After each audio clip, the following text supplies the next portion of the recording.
Om Shanti 22 September 2025 प्रातः मुरली बाप दादा मधुबन।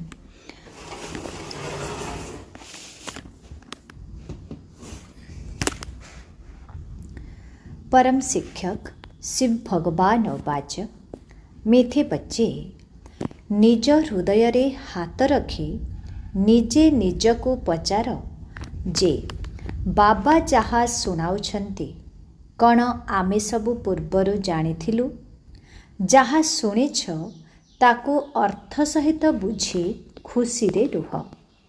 बाबा कहउछन्ति मीठे बच्चे निज हृदय रे हाथ रखी निजे निजको पचार जे बाबा जहाँ शुणाउछन्ति कण आमे सबु पूर्वरु जानिथिलु। जहाँ शुणिछ ताकू अर्थ सहित बुझी खुशी रे रुह। आजिर प्रश्न, तुमर एही ब्राह्मण धर्म रे सबुठारु अधिक शक्ति रहिछि। तुमर एही ब्राह्मण धर्म रे सबुठारु अधिक शक्ति रहिछि ताहा कौन एवं किपरि? उत्तर, तुमर एही ब्राह्मण धर्म एपरि अटे जहाँकि श्रीमत आधार रे सारा विश्वर सद्गति करि देउछे। ब्राह्मण माने ही सारा विश्व को शांत करि देउछन्ति। तुमे ब्राह्मण कुलभूषण आत्मा माने देवता मानंक ठारू मध्य उच्च अट। तुमको बाबांक द्वारा एही शक्ति मिलिछि। तुमे ब्राह्मण माने ही बाबांकर सहयोगी हेउछ। तुम मानंकु ही सबुठारु बड़ पुरस्कार मिलुछि। तुमे ब्रह्मांड एवं विश्व उभयर मध्य मालिक हेउछ। बाबा कहिले तुमे ब्रह्मांड एवं विश्व उभयर मध्य मालिक हेउछ। ओम शांति। अनेक दिनरु दूरे जाई पुणी फेरी आसीथिबा आदरर मधुर आत्मिक संतान मानंक प्रति आत्मिक पिता बसी बुझाउछन्ति। आत्मिक संतान माने जानिछन्ति जे आत्मिक पिता प्रत्येक 5000 वर्ष परे निश्चय थरे मात्र आसी थान्ते। कल्पर नाम रखिदेथिबारु ताहा कहिबाकु पडुछि। एही ड्रामा अथवा सृष्टिर आयुष्य 5000 वर्ष। एही कथा एकमात्र बाबा बसी बुझाउछन्ति। ए कथा केबे कौनसी मनुष्य मुखरु शुणी पारिब नाही। तुमे आत्मिक संतान माने बसिछ। तुमे जानिछ जे वास्तव रे आम समस्त आत्मा मानंकर पिता से जणे अटन्ति।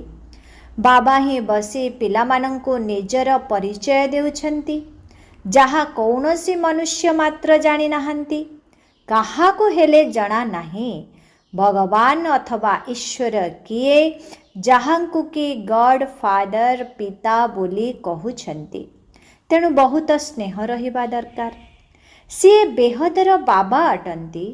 तेणु तांकठारु संपत्ति मध्य निश्चय मिलुथिबो। इंग्राजी रे सुंदर भावे कहउछन्ति हेवेनली गॉड फादर अर्थात ईश्वर आमर स्वर्गीय पिता। स्वर्ग नुआ दुनिया को कुहा जाए एवं नर्क पुरुणा दुनिया को कुहा जाए, किंतु स्वर्ग को केही जानी नाहंती। सन्यासी माने तो मानु नाहंती। से माने केबे एपरी कहिबे नाही जे पिता स्वर्गर रचयिता अटंती। स्वर्गर रचयिता ईश्वर पिता। एही कथा बहुत मधुर। बाबा कहउछन्ति से माने कहिबे नाही जे पिता स्वर्गर रचयिता अटंती। स्वर्गर रचयिता ईश्वर पिता। यही कथा बहुत मधुर। स्वर्ग मध्य प्रसिद्ध अटे। तुम मानंक बुद्धि रे स्वर्ग एवं नर्कर समस्त चक्र व सृष्टिर आदि मध्य अंतर ज्ञान घुरुछि। जेउ माने कि सेवायोग्य अट। समस्ते तो एकरस सेवाधारी हेउ नाहंती। तुमे पुनर्बार निजर राजधानी स्थापन करुछ। तुमे आत्मिक संतान माने कहूछ जे आमे बाबांकर श्रेष्ठरु श्रेष्ठ मतरे चालुछु। सर्वोच्च बाबांकर एहा श्रीमत अटे। ଶ୍ରୀମତ ଭାଗବତ ଗୀତାର ମଧ୍ୟ ଗାୟନ ରହିଛି। ଏହା ହେଲା ପ୍ରଥମ ନମ୍ବରର ଶାସ୍ତ୍ର। ବାବାଙ୍କ ନାମ ଶୁଣିବା ମାତ୍ରେ ହିଁ ତୁରନ୍ତ ସ୍ୱର୍ଗର ସମ୍ପତ୍ତି ମନେ ପଡ଼ିଯାଉଛି। ଏହି ଦୁନିଆରେ କେହି ହେଲେ ଜାଣିନାହାନ୍ତି ଯେ ଈଶ୍ୱର ପିତାଙ୍କ ଠାରୁ କ'ଣ ମିଳୁଛି। ପ୍ରାଚୀନ ଯୋଗ ଅକ୍ଷର କହୁଛନ୍ତି, କିନ୍ତୁ ବୁଝୁନାହାନ୍ତି ଯେ ପ୍ରାଚୀନ ଯୋଗ କିଏ ଶିଖାଇଥିଲେ। ସେମାନେ ତ ଶ୍ରୀକୃଷ୍ଣ ହିଁ କହିବେ, କାହିଁକିନା ଗୀତାରେ ଶ୍ରୀକୃଷ୍ଣଙ୍କ ନାମ ଲେଖିଦେଇଛନ୍ତି। ଏବେ ତୁମେ ବୁଝୁଛ, ବାବା ହିଁ ରାଜଯୋଗ ଶିଖାଇଥିଲେ, ଯାହାଦ୍ୱାରା ସମସ୍ତେ ମୁକ୍ତି, ଜୀବନ ମୁକ୍ତି ପ୍ରାପ୍ତ କରିଥାନ୍ତି। ଏ କଥା ମଧ୍ୟ ବୁଝୁଛ ଯେ ଭାରତକୁ ହିଁ ଶିବ ବାବା ଆସିଥିଲେ, ତାଙ୍କର ଜୟନ୍ତୀ ମଧ୍ୟ ପାଳନ କରୁଛନ୍ତି। କିନ୍ତୁ ଗୀତାରେ ତାଙ୍କର ନାମ ଗୁପ୍ତ କରିଦେଇଥିବାରୁ ମହିମା ମଧ୍ୟ ଗୁପ୍ତ ହୋଇଯାଇଛି। ଯାହାଙ୍କ ଠାରୁ ସାରା ଦୁନିଆକୁ ସୁଖ ଶାନ୍ତି ମିଳୁଛି, ସେହି ପିତାଙ୍କୁ ଭୁଲି ଯାଇଛନ୍ତି। ଏହାକୁ ଏକ ମହାନ ଭୁଲର ନାଟକ କୁହାଯାଉଛି। ସବୁଠାରୁ ବଡ଼ ଭୁଲ ହେଉଛି ବାବାଙ୍କୁ ଜାଣିନାହାନ୍ତି। କେବେ କହୁଛନ୍ତି ସେ ନାମ ରୂପରୁ ଅଲଗା, ପୁଣି କହୁଛନ୍ତି କଚ୍ଛମଚ୍ଛ ଅବତାର ଅଟନ୍ତି। ମାଟି ଗୋଡ଼ିରେ ଅଛନ୍ତି, ଭୁଲ ଉପରେ ଭୁଲ ହୋଇ ଚାଲିଛି। ସିଡ଼ି ତଳକୁ ଓହ୍ଲାଇ ଚାଲିଛନ୍ତି, କଳା କମ୍ ହୋଇ ଚାଲିଛି, ତମୋପ୍ରଧାନ ହୋଇ ଚାଲିଛନ୍ତି। ଡ୍ରାମାର ପ୍ଲାନ୍ ଅନୁସାରେ ଯେଉଁ ବାବା ସ୍ୱର୍ଗର ରଚୟିତା ଅଟନ୍ତି, ଯିଏ ଭାରତକୁ ସ୍ୱର୍ଗର ମାଲିକ କରିଥିଲେ, ତାଙ୍କୁ ମାଟି ଗୋଡ଼ି ଭିତରେ ଅଛନ୍ତି ବୋଲି କହିଦେଉଛନ୍ତି। ଏବେ ବାବା ବୁଝାଉଛନ୍ତି, ତୁମେ ସିଡ଼ି କିପରି ଓହ୍ଲାଇ ଆସିଛ, କିଛି ହେଲେ କାହାକୁ ଜଣା ନାହିଁ। ପଚାରୁଛନ୍ତି, ଡ୍ରାମା କ'ଣ? ଏହି ଦୁନିଆ କେବେଠାରୁ ତିଆରି ହୋଇଛି? ନୂଆ ସୃଷ୍ଟି କେବେ ଥିଲା? ପଚାରିଲେ କହୁଛନ୍ତି ଲକ୍ଷେ ବର୍ଷ ପୂର୍ବରୁ। ଭାବୁଛନ୍ତି ପୁରୁଣା ଦୁନିଆ ତ ଏବେ ବହୁତ ବର୍ଷ ବାକି ରହିଛି। ଏହାକୁ ଅଜ୍ଞାନ ଅନ୍ଧକାର କୁହାଯାଏ ନା। ଜ୍ଞାନ ଗାୟନ ରହିଛି, ଜ୍ଞାନ ଅଞ୍ଜନ ସତଗୁରୁ ଦେଲେ ଅଜ୍ଞାନ ଅନ୍ଧକାର ବିନାଶ। ତୁମେ ବୁଝୁଛ, ରଚୟିତା ବାବା ନିଶ୍ଚୟ ସ୍ୱର୍ଗ ହିଁ ରଚନା କରିବେ। ବାବା ହିଁ ଆସି ନର୍କକୁ ସ୍ୱର୍ଗ କରାଉଛନ୍ତି। ରଚୟିତା ବାବା ହିଁ ଆସି ସୃଷ୍ଟିର ଆଦି ମଧ୍ୟ ଅନ୍ତର ଜ୍ଞାନ ଶୁଣାଉଛନ୍ତି। ବାବା ଅନ୍ତିମ ସମୟରେ ହିଁ ଆସୁଛନ୍ତି। ସମୟ ତ ଲାଗୁଛି ନା। ଏ କଥା ମଧ୍ୟ ପିଲାମାନଙ୍କୁ ବୁଝାଯାଉଛି ଯେ ଜ୍ଞାନରେ ଏତେ ସମୟ ଲାଗୁନାହିଁ ଯେତେ ଯୋଗର ଯାତ୍ରାରେ ଲାଗୁଛି। 84 ଜନ୍ମର କାହାଣୀ ତ ଯେପରି ଏକ କାହାଣୀ ଅଟେ। ଆଜିଠାରୁ 5000 ବର୍ଷ ପୂର୍ବରୁ କାହାର ରାଜ୍ୟ ଥିଲା, ସେହି ରାଜ୍ୟ କୁଆଡ଼େ ଗଲା? ତୁମ ପିଲାମାନଙ୍କ ପାଖରେ ଏବେ ସମସ୍ତ ଜ୍ଞାନ ରହିଛି। ତୁମେ କେତେ ସାଧାରଣ ଅଟ। ଅଜାମିଳ ପରି ପାପୀ ଅହଲ୍ୟା, କୁବ୍ଜା ଓ ସବରୀମାନଙ୍କୁ ବାବା କେତେ ଶ୍ରେଷ୍ଠ କରୁଛନ୍ତି। ବାବା ବୁଝାଉଛନ୍ତି, ତୁମେ କ'ଣ ଥିଲ, କ'ଣ ହୋଇଯାଇଛ। ବାବା ଆସି ବୁଝାଉଛନ୍ତି, ପୁରୁଣା ଦୁନିଆର ଅବସ୍ଥା ଏବେ ଦେଖ କ'ଣ ହେଲାଣି। ମନୁଷ୍ୟ କିଛି ହେଲେ ବି ଜାଣିନାହାନ୍ତି ଯେ ସୃଷ୍ଟିର ଚକ୍ର କିପରି ଘୁରୁଛି। ବାବା କହୁଛନ୍ତି, ତୁମେ ନିଜ ହୃଦୟରେ ହାତ ରଖି ପଚାର, ଆଗରୁ ଏ ସବୁ କିଛି ଜାଣିଥିଲ? ଆଗରୁ ଏ ସବୁ କିଛି ଜାଣିଥିଲ? କିଛି ବି ଜାଣିନଥିଲ। ଏବେ ଜାଣୁଛ ଯେ ବାବା ପୁନର୍ବାର ଆସି ଆମକୁ ବିଶ୍ୱର ବାଦଶାହୀ ଦେଉଛନ୍ତି। କାହାରି ବୁଦ୍ଧିରେ ନଥିବ ଯେ ବିଶ୍ୱର ବାଦଶାହୀ କ'ଣ? ବିଶ୍ୱ ଅର୍ଥ ସାରା ଦୁନିଆ। ତୁମେ ଜାଣିଛ ଯେ ବାବା ଆମକୁ ଏପରି ରାଜ୍ୟ ଦେଉଛନ୍ତି ଯାହାକୁ ଅଧାକଳ୍ପ ପର୍ଯ୍ୟନ୍ତ ଆମଠାରୁ କେହି ଛଡ଼ାଇ ନେଇପାରିବେ ନାହିଁ। ତେଣୁ ପିଲାମାନଙ୍କୁ କେତେ ଖୁସି ହେବା ଦରକାର। ବାବାଙ୍କ ଠାରୁ ଆମେ କେତେଥର ରାଜ୍ୟ ନେଇଛନ୍ତି। ବାବା ସତ୍ୟ ଅଟନ୍ତି, ସତ୍ୟ ଶିକ୍ଷକ, ସତଗୁରୁ ମଧ୍ୟ ଅଟନ୍ତି। ଏ କଥା ଆମେ କେବେ ହେଲେ ଶୁଣିନାହୁଁ। ଏବେ ଅର୍ଥ ସହିତ ତୁମେ ବୁଝୁଛ। ତୁମେ ସନ୍ତାନ ଅଟ, ବାବାଙ୍କୁ ତ ମନେ ପକାଇ ପାରିବ। ଆଜିକାଲି ଛୋଟ ବୟସରୁ ମଧ୍ୟ ଗୁରୁ କରୁଛନ୍ତି। ଗୁରୁଙ୍କ ଚିତ୍ର କରି ଗଳାରେ ପକାଉଛନ୍ତି ଅଥବା ଘରେ ରଖୁଛନ୍ତି। ଏଠାରେ ତ ଆଶ୍ଚର୍ଯ୍ୟ ଯେ ପିତା, ଶିକ୍ଷକ, ସତଗୁରୁ ଜଣେ ଏଠାରେ ତ ଆଶ୍ଚର୍ଯ୍ୟ ଯେ ପିତା, ଶିକ୍ଷକ, ସତଗୁରୁ ସବୁ ଜଣେ ଅଟନ୍ତି। ବାବା କହୁଛନ୍ତି ମୁଁ ସାଥିରେ ନେଇଯିବି। ତୁମକୁ ଯଦି ପଚାରିବେ କ'ଣ ପଢ଼ୁଛ, କୁହ ଆମେ ନୂଆ ଦୁନିଆରେ ରାଜତ୍ୱ ପ୍ରାପ୍ତ କରିବା ପାଇଁ ରାଜଯୋଗର ପାଠ ପଢ଼ୁଛୁ। ଏହା ହେଉଛି ରାଜଯୋଗ। ଯେପରି ବାରିଷ୍ଟର ପାଠ ପଢ଼ିଲେ ନିଶ୍ଚୟ ବୁଦ୍ଧିର ଯୋଗ ବାରିଷ୍ଟର ଆଡ଼କୁ ଯିବ। ଶିକ୍ଷକଙ୍କୁ ନିଶ୍ଚୟ ମନେ ପକାଇବେ ନା? ତୁମେ କହୁଛ ଆମେ ସ୍ୱର୍ଗର ରାଜତ୍ୱ ପ୍ରାପ୍ତ କରିବା ପାଇଁ ପଢ଼ୁଛୁ। କିଏ ପଢ଼ାଉଛନ୍ତି? ଶିବ ବାବା ଭଗବାନ ପଢ଼ାଉଛନ୍ତି। ତାଙ୍କର ତ ନାମ ଗୋଟିଏ, ଯାହା ଚାଲି ଆସିଛି। ରଥର ନାମ ତ ନାହିଁ। ମୋର ନାମ ହେଲା ଶିବ। ପିତା ଶିବ ଏବଂ ରଥ ବ୍ରହ୍ମା ବୋଲି କୁହାଯିବ। ବର୍ତ୍ତମାନ ତୁମେ ଜାଣୁଛ ଏହା କେତେ ଆଶ୍ଚର୍ଯ୍ୟର କଥା। ଶରୀର ତ ଜଣକର ଅଟେ। ଏହାଙ୍କୁ ଭାଗ୍ୟଶାଳୀ ରଥ କାହିଁକି କହୁଛନ୍ତି? କାରଣ ଶିବ ବାବାଙ୍କର ପ୍ରବେଶତା ହେଉଛି। ତେବେ ନିଶ୍ଚୟ ଦୁଇଟି ଆତ୍ମା ହେଲେ। ଏ କଥା ମଧ୍ୟ ତୁମେ ଜାଣିଛ, ଆଉ କାହାର ଖିଆଲରେ ବି ଆସିପାରିବ ନାହିଁ। ଦେଖାଉଛନ୍ତି ଭଗୀରଥ ଗଙ୍ଗା ଆଣିଥିଲେ। କ'ଣ ପାଇଁ ଆଣିଥିଲେ? ଏବେ ତୁମେ ବାସ୍ତବରେ ଦେଖୁଛ କ'ଣ ଆଣିଛନ୍ତି। କିଏ ଆଣିଛନ୍ତି? କିଏ ପ୍ରବେଶ କରିଛନ୍ତି? ବାବା କରିଛନ୍ତି ନା? ମନୁଷ୍ୟ ମଧ୍ୟରେ ତ ପାଣି ପ୍ରବେଶ କରିପାରିବ ନାହିଁ। ଜଟାରୁ ପାଣି ବାହାରି ପାରିବ ନାହିଁ। ଏ କଥା ଉପରେ ମନୁଷ୍ୟ କେବେ ବିଚାର ବି କରୁନାହାନ୍ତି। କୁହାଯାଏ ରିଲିଜନ୍ ଇଜ୍ ମାଇଟ୍, ଅର୍ଥାତ୍ ଧର୍ମରେ ଶକ୍ତି ରହିଛି। କୁହ ସବୁଠାରୁ ଅଧିକ କେଉଁ ଧର୍ମରେ ଶକ୍ତି ରହିଛି? ବ୍ରାହ୍ମଣ ଧର୍ମରେ। ହଁ, ଏହା ଠିକ୍। ଯାହା କିଛି ଶକ୍ତି ଅଛି ବ୍ରାହ୍ମଣ ଧର୍ମରେ ଅଛି। ଆଉ କୌଣସି ଧର୍ମରେ ଏତେ ଶକ୍ତି ନାହିଁ। ତୁମେ ଏବେ ବ୍ରାହ୍ମଣ ଅଟ। ବ୍ରାହ୍ମଣଙ୍କୁ ବାବାଙ୍କ ଠାରୁ ଶକ୍ତି ମିଳୁଛି, ଯାହାଫଳରେ ତୁମେ ବିଶ୍ୱର ମାଲିକ ହେଉଛ। ତୁମମାନଙ୍କ ଠାରେ କେତେ ବଡ଼ ଶକ୍ତି ରହିଛି। ତୁମେ ନିଜକୁ ବ୍ରାହ୍ମଣ ଧର୍ମର ବୋଲି କହୁଛ। ଏ କଥା କାହାର ବୁଦ୍ଧିରେ ଆସିବ ନାହିଁ। ଯଦିଓ ବିରାଟ ରୂପର ଚିତ୍ର କରିଛନ୍ତି, କିନ୍ତୁ ତାହାକୁ ଅଧା କରିଛନ୍ତି।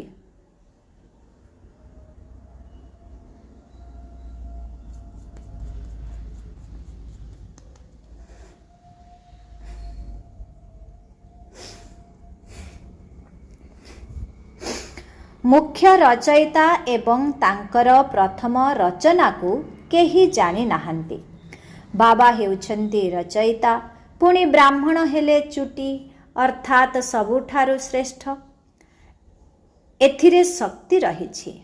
ବାବାଙ୍କୁ କେବଳ ମନେ ପକାଇବା ଦ୍ୱାରା ଶକ୍ତି ମିଳିଥାଏ। ପିଲାମାନେ ତ ନିଶ୍ଚୟ କ୍ରମ ଅନୁସାରେ ହେବେ ନା? ତୁମେ ଏହି ଦୁନିଆରେ ସର୍ବୋତ୍ତମ ବ୍ରାହ୍ମଣ କୁଳଭୂଷଣ ଅଟ। ଦେବତାମାନଙ୍କ ଠାରୁ ମଧ୍ୟ ଉଚ୍ଚ ଅଟ। ତୁମକୁ ଏବେ ଶକ୍ତି ମିଳୁଛି। ବ୍ରାହ୍ମଣ ଧର୍ମରେ ସବୁଠାରୁ ଅଧିକ ଶକ୍ତି ରହିଛି। ବ୍ରାହ୍ମଣ କ'ଣ କରୁଛନ୍ତି? ସାରା ବିଶ୍ୱକୁ ଶାନ୍ତ କରିଦେଉଛନ୍ତି। ତୁମର ଧର୍ମ ଏତେ ଶ୍ରେଷ୍ଠ ଅଟେ, ଯାହାକି ଶ୍ରୀମତର ଆଧାରରେ ସମସ୍ତଙ୍କର ସଦ୍ଗତି କରିଦେଉଛ। ସେଥିପାଇଁ ବାବା କହୁଛନ୍ତି ମୁଁ ତୁମକୁ ନିଜଠାରୁ ମଧ୍ୟ ଉଚ୍ଚ କରାଉଛି। ତୁମେ ବ୍ରହ୍ମାଣ୍ଡ ଏବଂ ବିଶ୍ୱ ଉଭୟର ମାଲିକ ହେଉଛ। ସାରା ବିଶ୍ୱ ଉପରେ ତୁମେମାନେ ରାଜତ୍ୱ କରିବ। ଏବେ ଗାୟନ କରୁଛନ୍ତି ନା? ଭାରତ ଆମର ଦେଶ। କେବେ ମହିମାର ଗୀତ ଗାଉଛନ୍ତି, କେବେ ପୁଣି କହୁଛନ୍ତି ଭାରତର ଅବସ୍ଥା କ'ଣ ହେଲାଣି। ଜାଣିନାହାନ୍ତି ଯେ ଭାରତ ଏତେ ଉଚ୍ଚ କେବେ ଥିଲା। ମନୁଷ୍ୟ ତ ଭାବୁଛନ୍ତି ସ୍ୱର୍ଗ ବା ନର୍କ ଏହିଠାରେ ଅଛି। ଯାହା ପାଖରେ ଧନ, ମୋଟର ଆଦି ଅଛି ସେ ସ୍ୱର୍ଗରେ ଅଛନ୍ତି। ଏ କଥା ବୁଝୁନାହାନ୍ତି ଯେ ନୂଆ ଦୁନିଆକୁ ହିଁ ସ୍ୱର୍ଗ କୁହାଯାଉଛି। ଏଠାରେ ସବୁକିଛି ଶିଖିବାକୁ ହେବ। ବିଜ୍ଞାନର କୌଶଳ ପୁଣି ସେଠାରେ ବି କାମରେ ଆସିବ। ଏହି ବିଜ୍ଞାନ ମଧ୍ୟ ସେଠାରେ ସୁଖ ଦେବ। ଏଠାରେ ତ ଏସବୁଥିରେ ଅଳ୍ପ କାଳର ସୁଖ ରହିଛି। ସେଠାରେ ତୁମ ପାଇଁ ସବୁ ସ୍ଥାୟୀ ସୁଖ ରହିବ। ଏଠାରେ ସବୁ ଶିଖିବାକୁ ହେବ, ଯାହାଫଳରେ ସଂସ୍କାର ନେଇଯିବ। କୌଣସି ନୂଆ ଆତ୍ମା ଆସିବେ ନାହିଁ ଶିଖିବା ପାଇଁ। ଏଠାକାର ସନ୍ତାନମାନେ ବିଜ୍ଞାନର କୌଶଳ ଶିଖି ସେଠାକୁ ଯିବେ, ବହୁତ ହୁସିଆର ହୋଇଯିବେ, ସମସ୍ତ ସଂସ୍କାର ନେଇ ଯିବେ, ପୁଣି ସେଠାରେ କାମରେ ଆସିବ। ଏବେ ଅଳ୍ପ କାଳର ସୁଖ ରହିଛି, ପୁଣି ଏହି ବମ୍ ଆଦି ସମସ୍ତଙ୍କୁ ଖଲାସ କରିଦେବ। ମୃତ୍ୟୁ ବିନା ଶାନ୍ତିର ରାଜ୍ୟ କିପରି ହେବ? ଏଠାରେ ତ ଅଶାନ୍ତିର ରାଜ୍ୟ ରହିଛି। ତୁମମାନଙ୍କ ଭିତରେ ମଧ୍ୟ କ୍ରମାନୁସାରେ ଅଛନ୍ତି ଯିଏ ବୁଝୁଛନ୍ତି ଯେ ଆମେ ପ୍ରଥମେ ନିଜ ଘରକୁ ଯିବୁ, ପୁଣି ସୁଖଧାମକୁ ଆସିବୁ। ବାବା ସୁଖ ଦୁନିଆକୁ ଆସିବେ ହିଁ ନାହିଁ। ବାବା କହୁଛନ୍ତି ମୋତେ ମଧ୍ୟ ବାନପ୍ରସ୍ଥ ରଥ ଦରକାର ନା। ଭକ୍ତି ମାର୍ଗରେ ମଧ୍ୟ ସମସ୍ତଙ୍କର ମନୋକାମନା ପୂର୍ଣ୍ଣ କରି ଆସିଛି। ସନ୍ଦେଶୀମାନଙ୍କୁ ମଧ୍ୟ ଦେଖାଇଛି କିପରି ଭକ୍ତମାନେ ତପସ୍ୟା ପୂଜା ଆଦି କରୁଛନ୍ତି। ଦେବୀମାନଙ୍କୁ ସଜାଇ ପୂଜା ଆଦି କରି ପୁଣି ସମୁଦ୍ରରେ ବୁଡ଼ାଇ ଦେଉଛନ୍ତି। କେତେ ଖର୍ଚ୍ଚ ହେଉଛି ସେମାନଙ୍କୁ ପଚାର, ଏହା କେବେଠାରୁ ଆରମ୍ଭ ହୋଇଛି? ତେବେ କହିବେ ପରମ୍ପରାରୁ ଚାଲି ଆସୁଛି। କେତେ ଭ୍ରମିତ ହୋଇ ଚାଲିଛନ୍ତି। ଏହି ସବୁ ମଧ୍ୟ ଡ୍ରାମା ଅଟେ। ବାବା ବାରମ୍ବାର ସନ୍ତାନମାନଙ୍କୁ ବୁଝାଉଛନ୍ତି, ମୁଁ ତୁମକୁ ବହୁତ ମଧୁର କରିବାକୁ ଆସିଛି। ଏହି ଦେବୀ ଦେବତାମାନେ କେତେ ଦୈବୀ ଗୁଣଧାରୀ ମଧୁର ଅଟନ୍ତି। ଏବେ ତ ମନୁଷ୍ୟ କେତେ କଟୁ ବା ଦୁଃଖଦାୟୀ ହୋଇଯାଇଛନ୍ତି। ଯିଏ ବାବାଙ୍କର ବହୁତ ସହଯୋଗୀ ଥିଲେ ତାଙ୍କର ହିଁ ପୂଜା କରୁଛନ୍ତି। ତୁମମାନଙ୍କର ମଧ୍ୟ ପୂଜା ହେଉଛି। ଉଚ୍ଚ ପଦ ମଧ୍ୟ ତୁମେମାନେ ପ୍ରାପ୍ତ କରୁଛ। ବାବା ନିଜେ କହୁଛନ୍ତି, ମୁଁ ତୁମକୁ ନିଜଠାରୁ ମଧ୍ୟ ଉଚ୍ଚ କରାଉଛି। ଭଗବାନଙ୍କର ଶ୍ରୀମତ ସବୁଠାରୁ ଉଚ୍ଚ ଅଟେ। ଗୀତାରେ ମଧ୍ୟ ଶ୍ରୀମତ ପ୍ରସିଦ୍ଧ ଅଟେ। ଶ୍ରୀକୃଷ୍ଣ ତ ବର୍ତ୍ତମାନ ବାବାଙ୍କଠାରୁ ଈଶ୍ୱରୀୟ ସମ୍ପତ୍ତି ନେଉଛନ୍ତି। ଶ୍ରୀକୃଷ୍ଣଙ୍କ ଆତ୍ମାର ରଥରେ ବାବା ପ୍ରବେଶ କରିଛନ୍ତି। ଏହା କେତେ ବିସ୍ମୟକର କଥା। ଏ କଥା କେବେ କାହାରି ବୁଦ୍ଧିରେ ଆସିବ ନାହିଁ। ବୁଝିଥିବା ଆତ୍ମାଙ୍କୁ ମଧ୍ୟ ବୁଝାଇବାରେ ବହୁତ ପରିଶ୍ରମ କରିବାକୁ ପଡ଼ୁଛି। ବାବା କେତେ ଭଲ ଭାବରେ ପିଲାମାନଙ୍କୁ ବୁଝାଉଛନ୍ତି। ବାବା ଲେଖୁଛନ୍ତି, ତୁମେ ସର୍ବୋତ୍ତମ ବ୍ରହ୍ମା ମୁଖ ବଂଶାବଳୀ ବ୍ରାହ୍ମଣ ଅଟ। ତୁମେ ଉଚ୍ଚ ସେବା କରୁଥିବାରୁ ଏହି ପୁରସ୍କାର ମିଳୁଛି। ତୁମେ ବାବାଙ୍କର ସହଯୋଗୀ ହେଉଛ। ତେଣୁ ତୁମମାନଙ୍କୁ ପୁରୁଷାର୍ଥର କ୍ରମ ଅନୁସାରେ ପୁରସ୍କାର ମିଳୁଛି। ତୁମମାନଙ୍କ ଭିତରେ ବହୁତ ଶକ୍ତି ରହିଛି। ତୁମେ ମନୁଷ୍ୟମାନଙ୍କୁ ସ୍ୱର୍ଗର ମାଲିକ କରାଇପାରିବ। ତୁମେ ଆତ୍ମିକ ସେନା ଅଟ। ତୁମେ ବ୍ୟାଜ ନ ଲଗାଇଲେ ଲୋକମାନେ କିପରି ବୁଝିବେ ଯେ ତୁମେ ମଧ୍ୟ ରୁହାନୀ ମିଲିଟାରୀ ଅଟ? ମିଲିଟାରୀ ମାନେ ସର୍ବଦା ବ୍ୟାଜ ଲଗାଇଥାନ୍ତି। ଶିବ ବାବା ନୂଆ ଦୁନିଆର ରଚୟିତା ଅଟନ୍ତି। ସେଠାରେ ଏହି ଦେବତାମାନଙ୍କର ରାଜ୍ୟ ଥିଲା, ଏବେ ନାହିଁ।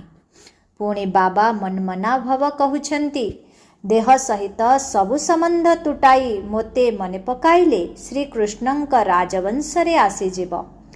ଏଥିରେ ଲଜ୍ଜାର କୌଣସି କଥା ହିଁ ନାହିଁ। କେବଳ ବାବାଙ୍କ ସ୍ମୃତିରେ ରୁହ। ବାବା ବ୍ରହ୍ମାଙ୍କ ନିମନ୍ତେ ମଧ୍ୟ ବତାଉଛନ୍ତି ଯେ ଇଏ ନାରାୟଣଙ୍କ ପୂଜା କରୁଥିଲେ। ନାରାୟଣଙ୍କ ମୂର୍ତ୍ତି ସାଥିରେ ରଖୁଥିଲେ।